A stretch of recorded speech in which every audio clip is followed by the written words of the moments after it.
Families that have been affected by Ebola have received a huge stigma upon them by the population and are called Ebola people.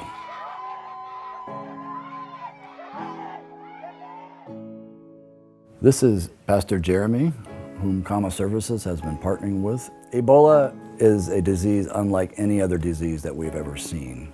The victims have been rejected by their friends, their family, their village.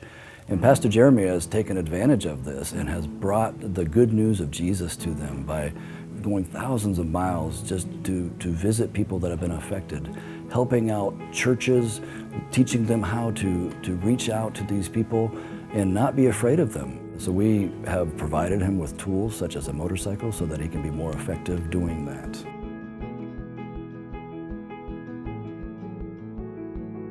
Giving condolences is something that is very, very important in Africa.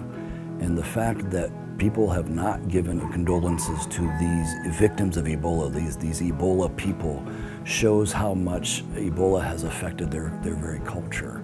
Pastor Jeremy has brought church members and pastors into different villages, and as he's gone in and presented these condolences, offering a small gift as a token of their remembrance of those that have passed away as victims of Ebola, this has shocked people. They say, nobody's come to do this.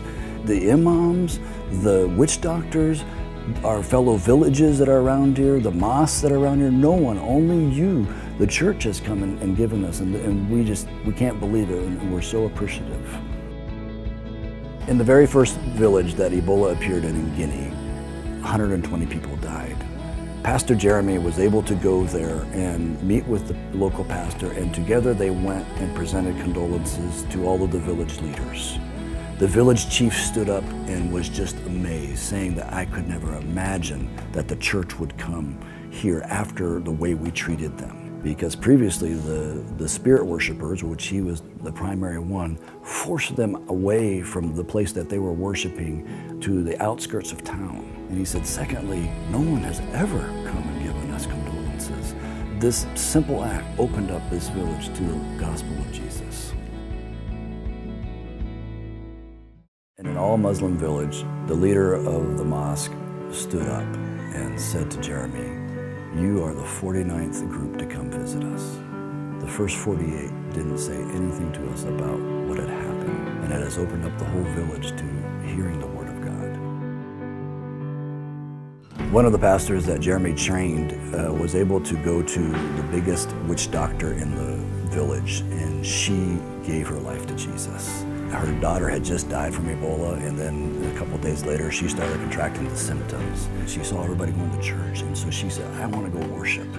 And the church said, sure, come on in. And she, along with another woman, were able to sit in another part of the church, and the church took a risk just to bring them in. But they were able to worship together, hear the word of God one last time before they were standing before Jesus.